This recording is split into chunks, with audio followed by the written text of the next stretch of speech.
டிட்வா புயலால் தமிழ்நாட்டில் கடந்த 2 நாட்களாக கனமழை பெய்து வருகிறது. இந்நிலையில் இன்று தமிழ்நாட்டின் சென்னை, திருவள்ளூர், காஞ்சிபுரம் மற்றும் செங்கல்பட்டு ஆகிய 4 மாவட்டங்களில் பள்ளி மற்றும் கல்லூரிகளுக்கு விடுமுறை அறிவிக்கப்பட்டது. மேலும் கனமழை காரணமாக சென்னை மற்றும் அண்ணா பல்கலைக்கழக தேர்வுகளும் ஒத்திவைக்கப்பட்டன. இந்நிலையில் டிட்வா புயல் காரணமாக தமிழ்நாட்டில் இதுவரை 4 பேர் உயிரிழந்துள்ளதாக தகவல் வெளியாகியுள்ளது.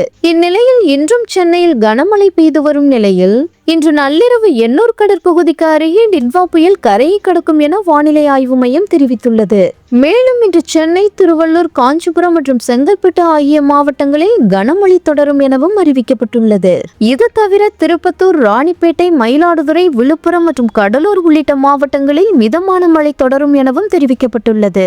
இந்நிலையில் தமிழ்நாட்டில் டிட்வா புயலால் ஏற்பட்ட இழப்புகள் குறித்து தமிழக அரசு அறிக்கை வெளியிட்டுள்ளது. தற்போது வரை தமிழ்நாட்டில் டிட்வா புயலால் 4 பேர் உயிரிழந்துள்ளதாக பேரிடர் மேலாண்மை துறை தெரிவித்துள்ளது.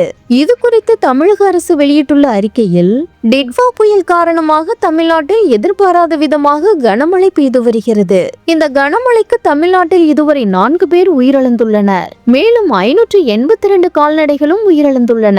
இது தவிர 1601 வீடுகள் மற்றும் குடிசைகள் டிட்வா புயலால் சேதமடைந்துள்ளன. கனமழை காரணமாக நெற்பயிர்கள் நீரில் மூழ்கியுள்ள நிலையில் இதுவரை 85,526.76 ஹெக்டேர் நிலப்பரப்பில் பயிர்கள் நீரில் மூழ்கி சேதமடைந்துள்ளன. கனமழையால் பாதிக்கப்பட்ட மக்களை பாதுகாக்கும் வகையில் சென்னையில் ஆங்காங்கே பாதுகாப்பு முகாம்கள் ஏற்படுத்தப்பட்டுள்ளன என்று தமிழ்நாடு அரசின் பேரிடர் மேலாண்மை துறை தெரிவித்துள்ளது. சென்னையில் கனமழை தொடர்ந்து நீடித்து வந்தாலும் ஆவின் பால் விநியோகத்தில் எந்த தடையும் இருக்காது என ஆவின் நிர்வாகம் தெரிவித்துள்ளது. இன்று மட்டும் சென்னையில் இதுவரை 15 லட்சம் லிட்டர் ஆவின் பால் விநியோகம் செய்யப்பட்டுள்ளது எனவும் தெரிவிக்கப்பட்டுள்ளது.